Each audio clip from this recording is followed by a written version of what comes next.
टासिजेले कुजुसङको अनि सबैलाई आजको दिन फेरि वेलकम छ वेजर ब्लगमा भनेर आज चाहिँ म एउटा मोबाइल हेर्न जाँदैछु र त्यो मोबाइल अस्ति नै लिएको थिएँ है। हो यता हाम्रो मुकेश भाइकोमा किनेको।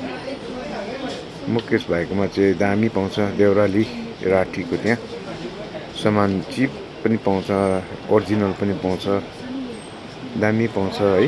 म चाहिँ सधैँ यहीँ किन्छु। हेर्नुहोस् तपाईँले है देउरालीहरू मोबाइल रिपेयरिङ पनि हुन्छ स्यामसङको पनि छ यता है। अनि यता सबै छ फोनहरू। मुकेश भैया हाई बोलो न। होइन यसो नै यसो नै। ओ अब अनबक्सिङ गरेँ है मैले अनबक्सिङ गरेँ है।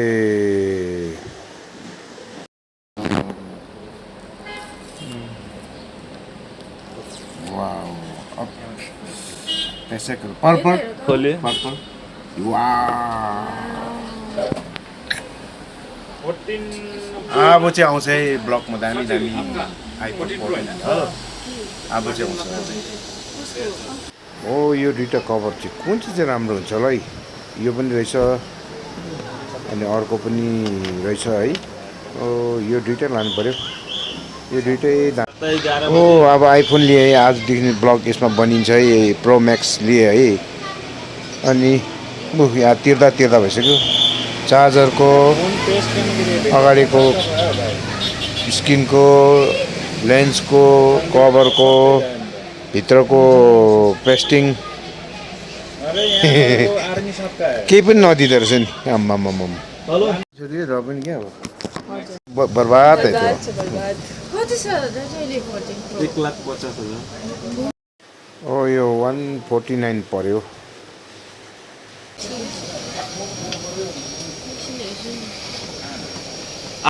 हो अब यो ल्यायो है। यो चाहिँ मैले किन किनेको भन्दाखेरि है त्यो भिडियो क्वालिटी राम्रो छ अनि ब्याट्री लास्टिङ राम्रो छ एकदमै राम्रो छ भनेर चाहिँ ल्याएको। हाम्रो थाङ्काको त्यो पेन्टिङहरू देखाउँदा एकदम सानो सानो मसिन देखाउनु पर्छ कि अब नकिनौँ भन्दा पनि करै लाग्यो क्या किन्नु करै लागेर अन्त अब यसमा चाहिँ राम्रो राम्रो कन्टेन्टहरू आउँदैछ अब है त्योहरू सबै अब यसले खिच्ने र म यसको आज अब तपाईँहरूलाई देखाउनु थियो। अब यसको एउटा ब्युटिफुल राम्रो क्वालिटी खालके तपाईँहरूलाई म देखाउनु खोजेको। ओके अनि हाम्रो पुरानो कामहरू पनि अब सिद्धिँदैछ अब केही दिन मात्र छ है काम सिद्धिँदैछ है। अब फिनिसिङमा लाइनमा आइसक्यो है र अब हामीले गर्दैछौँ है। अब म तपाईँलाई कम्प्लिट हुँदा देखाउनेवालै छु र अब कम्प्लिट हुनु लागि ज्यादा दिन छैन। यो चाहिँ अब धेरै छेउछाउमा आइसक्यो। अब टाइमहरू नबताउँ होला भन्नु नसक्दा चाहिँ एक्ज्याक्टली है। र त्यसले गर्दाखेरि अब यो नर्गलोक स्वर्गलोक केहरू छ यो सबै बनाइसक्यो। अब यो चाहिँ तपाईँको अब छुट्टै तपाईँले गुम्बामा पनि टाँगेको देख्छ है। अनि यता एउटा सानो एउटा ओपामेको सिङ्कम बनाउँदैछ है। ओपामेको सिङ्कम सिङ्कम मतलब स्वर्ग यो पनि सानो एउटा बनाउँदैछ मसिनो बनाउँदैछौँ। अनि यो अस्ति है हामीले गरेको है यो जुन चाहिँ देखाउने होला यो तपाईँलाई सक्दाखेरि म तपाईँलाई यो पनि फिनिसिङ गर्दै गरेको देखाउनेवाला छु। र अब अहिले यो पनि झन्डै 10 दिन जस्तो 10-15 दिन लाग्छ होला र भन्दै अब यो काम चाहिँ चाँडै सक्नेवाला छ।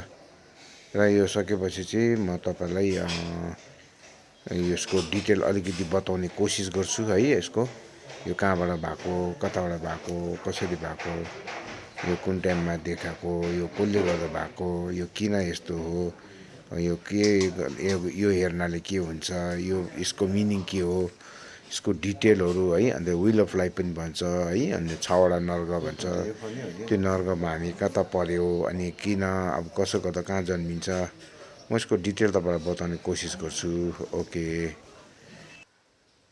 अनि यहाँ चाहिँ फेरि त्यो ठुलो मूर्ति अस्ति मैले तपाईँलाई देखाएको थिएँ होइन। अब त्यो पनि एकदम फिनिसिङ बडीमा सुनहरू लगाएर सक्नु आँटेको छ।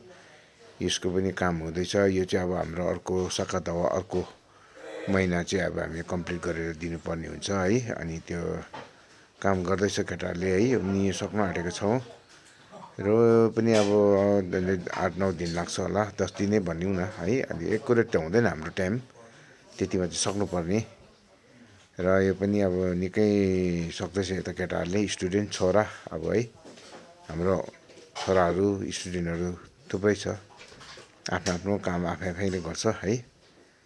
र भन्दै हेर्दै जानुहोस् है, म तपाईँलाई यसको पनि मजाले फिनिसिङ गरेर देखाउनेवाला छु। यो चाहिँ अहिलेको काम चाहिँ यहाँसम्म पुगिसक्यो है, अहिले 10 दिन जस्तो भयो। अब यो तपाईँको मूर्तिमा चाहिँ फेसमा चाहिँ सुन लगाइसक्यो, अब बडीमा सुनको डिजाइन र अनि तपाईँको आँखाहरू खोलेर, मुखहरू खोलेर, अनि यहाँ उहाँको पेमा मुनिको लोटसहरूलाई रङ्गाउनु पर्ने छ है। हेर्दै जानुहोस्। आज ब्लग यहीँ समाप्त गर्दैछ, भोलि फेरि भेटौँ होला है। ओके, सब्सक्राइब, लाइक अनि सेयर गर्नु होला है। अब धेरै धेरै राम्रो कन्टेन्टहरू म ल्याउने ट्राई गर्छु थाङ्काको है। ओके।